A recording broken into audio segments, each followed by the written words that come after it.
Hi folks, I'm Anuj Prasad from Desmania. Welcome to the new session of Decibel. Decibel is a program which Desmania comes out twice in a year, and we always have a guest who's a designer, a successful, a prolific designer from the industry who has made an impact through their work, through their thinking, and through the profitability of the business. So today we have Shashank Deshpande. Thank you. Welcome Shashank to Desmania, to Decibel. Really a pleasure to have you over. And I would just give a very quick introduction about Shashank, and I'm sure he's going to talk more about himself. So Shashank is a designer by profession, a product designer essentially from NID, but he has traversed a fantastic journey of design entrepreneurship, and he has come to a level of an investor now after doing 2 exits, which is a very big thing for a designer. Shashank, I should clap for you. Thank you. Fantastic. Anuj. And I'm so proud of you that you have been able to deliver all this within a very short span of time, and you have been a big influencer for the younger minds. So welcome once again, Shashank. And what I'd like to do is if you can give a very quick introduction about Yep. yourself, your journey. So thanks, Anuj. I mean, pleasure to come to Desmania. I've heard of you folks primarily from LinkedIn. Also seen the stuff that you've done, but it's really a pleasure to come here, look at the studio, look at the maker space. I mean, I'm just blown away. So kudos to you and the team that has done this. It's really phenomenal. So thanks for inviting me for interesting talk, interesting conversation. So let me, it's kind of hard to compress 32 years of your journey in a short time, but let me very quickly start of where the genesis of whatever I did. So you remember at NID we all studied cognitive ergonomics. I mean, we studied classical ergonomics, we studied cognitive ergonomics. And then there are a lot of these things about memory, attention, recall, and that got me pretty excited. And fortunately for me, there was an interesting project of designing of a handheld terminal. And most of my batchmates were focusing on the form design.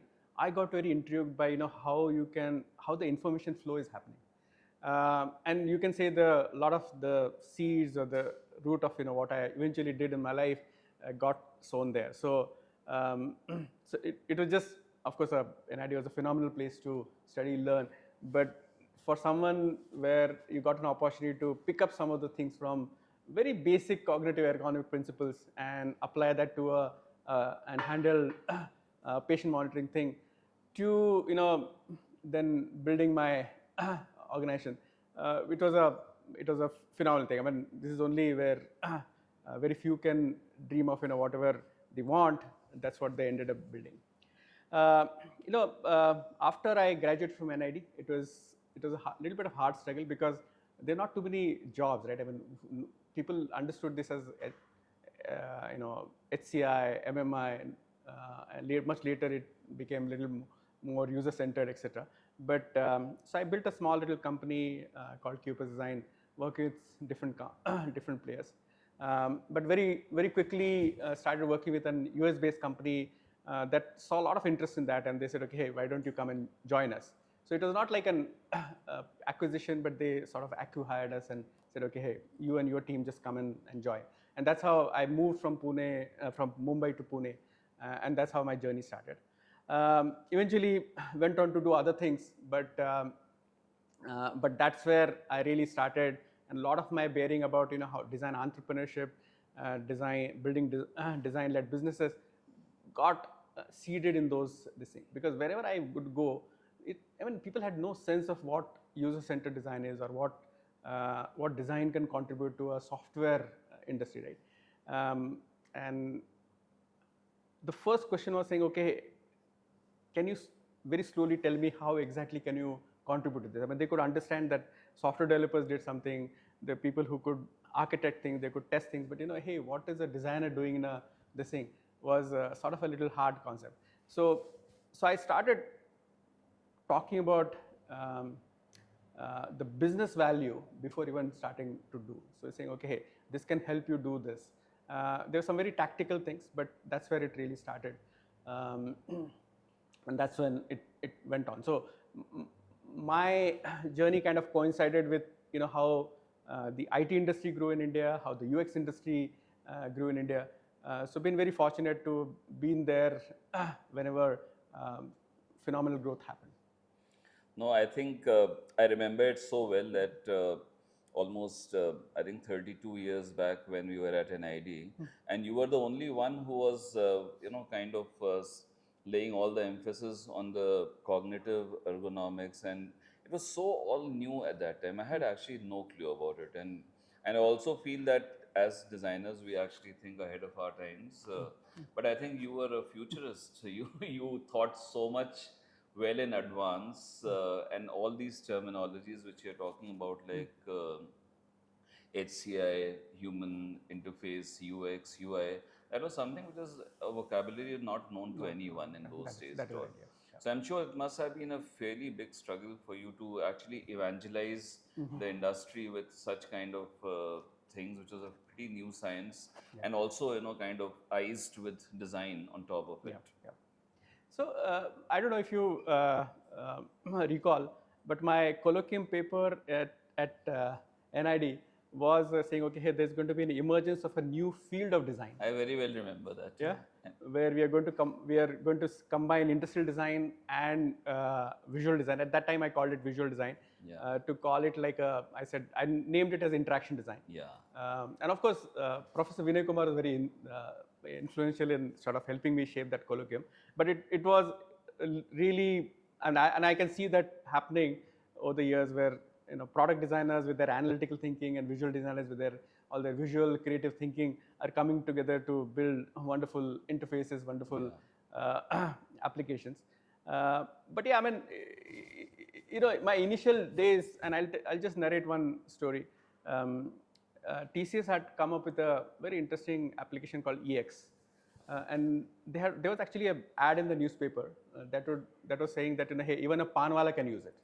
Okay, so it was a accounting software. First of all, I was not sure if by an accounting panwala you will use an accounting software, but okay, I mean that was the ad. And then when I went to the company and wanted to check more, they had built a very, very complex software. I said, now convincing them that okay, hey, you really need a good designer was a very hard journey. And I had very similar experiences in multiple things. When you can name all the big services companies at that time during 92, 93, 94. They were like not too big. I mean, of course they were growing very fast, but they were not too big. But convincing them of the value of design was hard. But yeah, I mean, people would say, okay, yes, I understood this, yeah, I got it, but can you help us design some small icons? Yeah.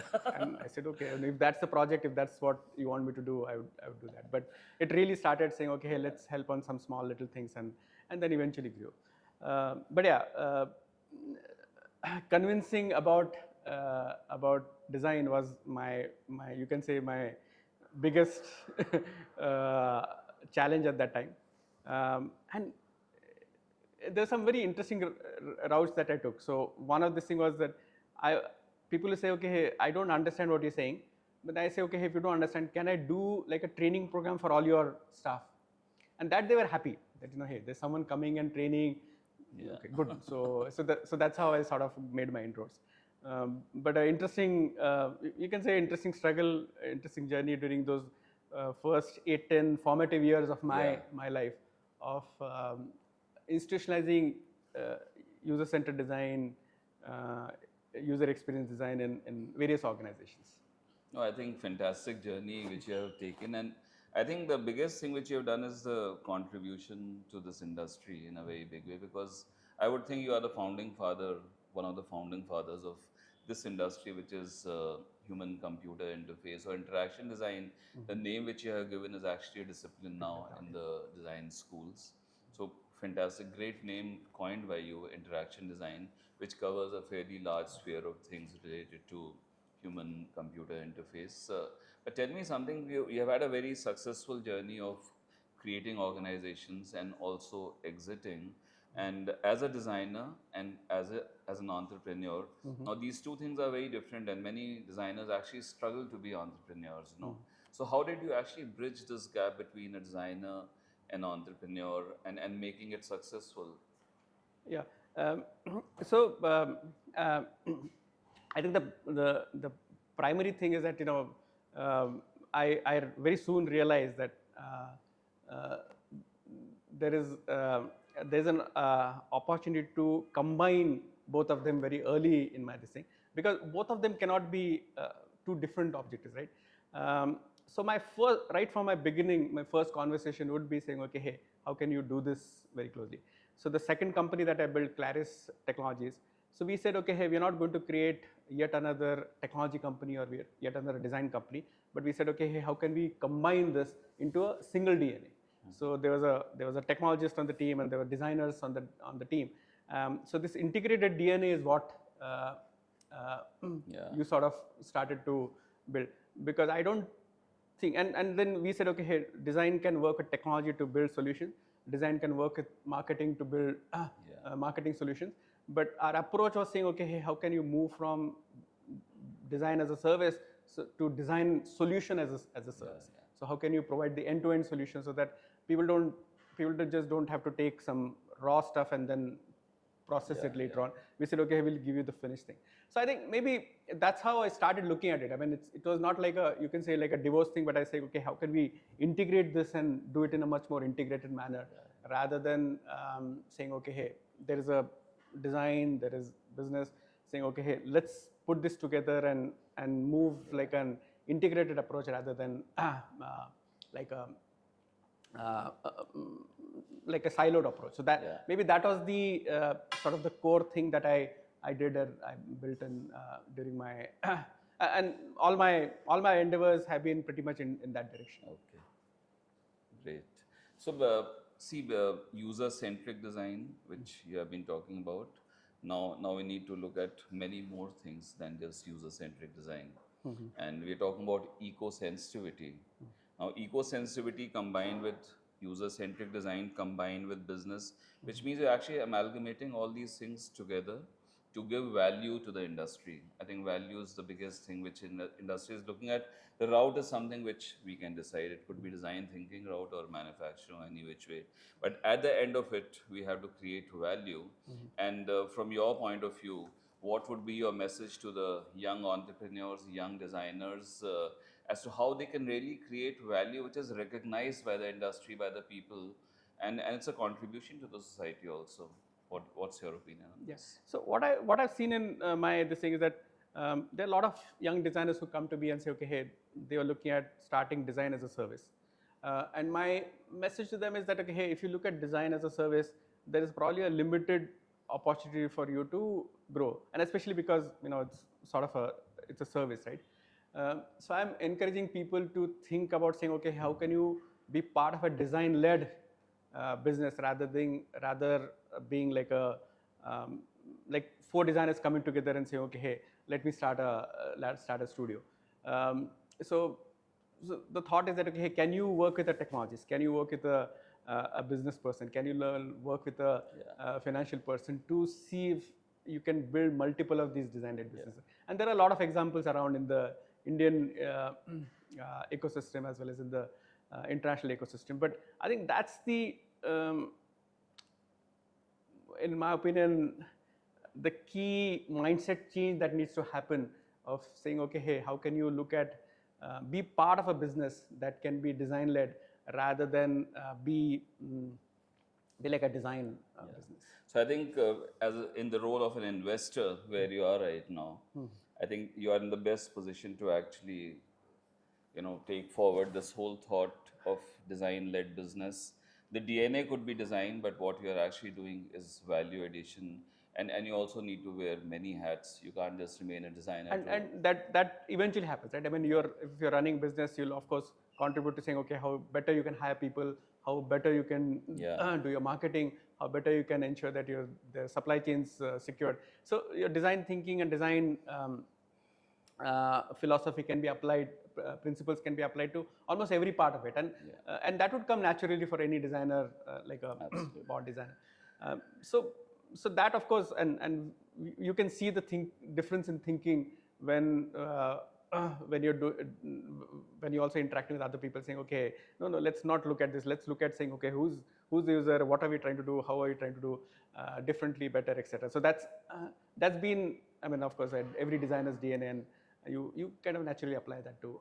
No, I think as an investor, as a mentor to the design community, your contribution and you know how you really invest in these kind of ventures, how you can make them grow these ventures. I think that'll be a very big role which you're going to play. And I would just like to ask you for the final message to the people, to the youngsters, to the young entrepreneurs. What is it that you would like to say?